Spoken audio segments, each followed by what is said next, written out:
Hello, everyone. Welcome back to When Saturdays Come with me, Dry Bry. How are we doing? Are we having a good weekend? Good bank holiday?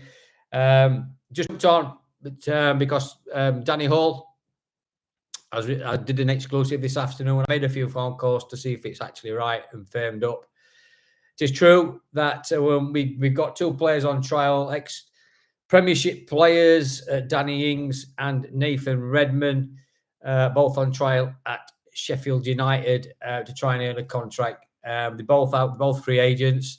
Danny Ings leaving West Ham and Nathan Redmond leaving Burnley. The only thing I would say on that, yeah, we do need experience in the squad. That's definitely true. I'm a bit worried about Redmond. He is very injury prone, even though he did play 14 times for Burnley last season. He is a winger. We do need a winger, without doubt. Whether he's the man for the job, we'll soon find out. But they are on trial at Sheffield United, along with Ben Mee, which I expect them to be announcement on Ben, obviously in the next few days. I don't think it's going to make any difference to Saturday with Ings and Redmond on trial. I think it'll be I don't know how long it's going to take for them. They'll have probably a week on trial to see if they can fit what we want. We'll have to wait and see on that. But I haven't got any negative thoughts at this point about them. I think we do need experience in squad. They will add that without doubt. Whether they're going to be good enough to play in this system, I don't know. Ruben Sayers has had links with him before when he was at Southampton, so he does know about him. So that's fair enough. I'll give him that. The other piece of news is coming out. Obviously, R&D has gone to QPR now. He's signed for them. So that means Tanganga should be announced shortly in the next day or so. So I would imagine he'll be free to play at Middlesbrough on Saturday. And the other bits of news coming out of Serbia, that Red Star Belgrade are expecting United to pay the £5 million for right back Sol Young-woo on to release a release clause of £5 million. They're expecting that to happen next week. Whether that, again, we'll wait and see. I've been trying to find out about all this stuff today. Obviously, people are on holiday. You can't blame them for that. They're not going to pick phone up to me if they're away and tell me, but I did ask the question. And nobody's confirming or denying it, but it is true about these guys coming in for a trial. So that's fair enough, isn't it? So we'll go for that. I'm pleased we still keep moving on the transfer front. I'm hoping, I still think more will come in. Whether we've reached our budget with Tanganga coming in, and we're looking for free agents now or loans. That might be the case. I don't know how much more money, if any more money, is going to be available to Sayers to bring anybody in. To be quite truthful, I'm not sure whether I want Sayers to spend the money anyway after Saturday's fiasco, watching Sheffield United on Saturday. I've been looking into Ruben Sayers, and it's free to anybody to have a look at, by the way. You can check it up yourself on Wikipedia about his career. His academic career is first class. You can't fault what he's achieved academically. It is noticeable that he has got some kind of a degree in analytics, so that could have swung the way forward when the board were trying to employ him, because they want to go down this AI route and all that. So that might have had a say in why he was given the job. But looking back, winning anything is hardly he says he's got 18 years experience, and he probably has in his coaching and all the rest of it. But I'm gonna tell you something now, which let me just say this. He's won 2 back-to-back titles as an assistant manager in Azerbaijan. Just hold that thought. That's not championship football, right? No disrespect to Azerbaijan, right? But that's all he won in his 18 years career. 2 back-to-back titles in Azerbaijan. Now, I'm sorry, no disrespect to them. What else has he achieved in English football, which has been 0? And he were assistant manager at Southampton, and he got sacked there. He went to Reading, where he had his best spell, of a win rate of around 43%, which I've checked, and that's that. And then he went to Hull, and he got the sack there, and he's got an overall win rate of around 35%, which is probably 10% down on our previous manager. So, he's not achieved anything. He's not won anything. He hasn't got the experience that we want for him to take us up to Prem. And everybody I've talked to, all the videos I've put out, whether they've been live or whatever, all the comments coming back, everybody's saying the same thing. Nobody's different to me and their thoughts generally. They've got their own ideas, and I appreciate all that. But I can tell you now that if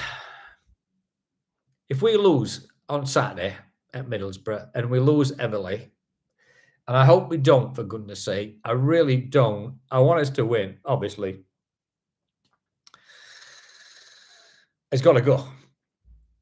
But I'll tell you a little story. This will resonate with older fans. There were, if you remember Alex Ferguson, a manager at Manchester United, and his career was saved by Mark Robins, manager of Stoke now. When they played many years ago, he went on a right losing run at Man United. Can you imagine what they were going through, their fans, for weeks on end? And Mark Robins saved him with a goal at a cup tie at Nottingham Forest. It saved his career at Man United.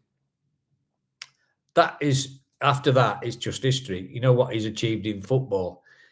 But unfortunately, Ruben says is not Alex Ferguson, is he? And he hasn't got his experience, for starters. And when I listened to his interview again, and Sheffield interviewed him, and he was saying he didn't change anything at half time.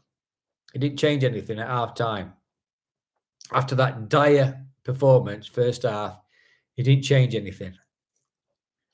So what's that telling you? If he don't change anything, what did he do? Just say to the lads, right, lads, we played crap first half. Get yourself out there and crack on. See what you can achieve. Right? Don't matter. Just, I'm not worried. Off you pop. Go out there. We ain't got a plan B or a plan C. Just carry on. No. I'd been leaning to players if I'd got a system I wanted them to play, and they weren't doing it. I'd be into them. What we're doing here? But he just doesn't, as he didn't. He's a worried man. I'll tell you that now. He's looking over his shoulder big time. He knows what's coming. We all know what's coming. The fans know what's coming. Board knows what's coming, unless they're so dumb that they don't know what's coming, because we're bottom at league, guys, and it ain't going to get any better unless we change something either on or off the pitch. I want it to change on the pitch. Obviously, I'm a fan. I want us to be successful. I would love, I'll tell you now, seriously, bang on, I would come on this channel and I will praise him to the moon and back if he turns this round and we end up in playoffs or better this season. I would, honestly. I want him to succeed. But I've seen nothing yet, absolutely zero, where it's telling me that he can change it. Right? I had a big thing about Gerbich football. I mean, people who know me, and I asked how we're on about even Gerbich, goalkeeper, what we had. I knew from day one that he wasn't a goalkeeper. Certainly not a goalkeeper for us, 100%. And he's off his pop. And he reminds me, obviously Gerbich is not a manager or like that, but it just reminds me, you can tell. I don't know what it is, but I seem to be able to tell that people are either right or not right for this football club, just by the body language, just by the way they're playing, just by they manage, the decisions that they make. I've been going long enough down to Bramall Lane to see what's been happening over the years, and I've seen all this before. I really have seen all this before, and I know it's how it's going to end up. It's going to end up in two ways. He'll either be sacked, or he'll drift into mid-table, and there'll be no hope. There'll be Bob hope. There'll be no hope, and we're not going to get anywhere. If that's what the board want, and they don't want promotion, because they can't afford to go up, then fair enough. Come out and have a chat with fans and just say, hey, look, guys, you know, well, we ain't got enough money to achieve it in champs, you know, in Premiership rather. We just can't afford to pay hundreds of millions out in transfer fees to help sustain it. You know, we might have a bit of TV money. We might get 140 million quid, but it might not work anyway. So we might end up coming back down again. So if that's what you want, fair enough. But you can't turn them things down, can you? If it's offered to you. And that's the thing. Chris Wilder used to say that. You can't turn it down. And the other thing, you know, you can have all the academic qualifications that you want. But to me, football is a very simple game. It's a very simple game. It's about keeping it out at one end. It's about scoring goals at the other end. And it's about winning games of football. Right? That's my theory on it. Whether you call it old-fashioned way, but that's a reality. That's the truth of the matter, isn't it? Keep it out one end, score at other, and win games of football. All these fancy damn football systems, playing it across your back 6-yard box, or inviting players coming onto you, inviting pressure, trying to play through them this way and other, having system here, system there, high intense this, high pressure there. It still boils down to those three things. And I'm convinced of that. And there's nothing going to change me on that. Because, you know, football can frustrate you big time. They even now having water breaks in middle of, every 30 minutes now. Somebody, whether they arrange it, go down on touchline after 30 minutes. Let's all get together and have a drinks break. You know, they can't wait. They can't wait to have a drinks break these days. It's just balmy. They can't seem to last out 45 minutes without having a drink. You know. But anyway, rant over. Sorry, that's just the way it is. That's the way I am today. But that's the basic news I've come on to talk about today, is those two things, give you an update on what's happening with Redmond and Danny Ings and Ben Mee, R&D going out, release clause on So Young Woo, anybody else, Tanganga coming in, hopefully.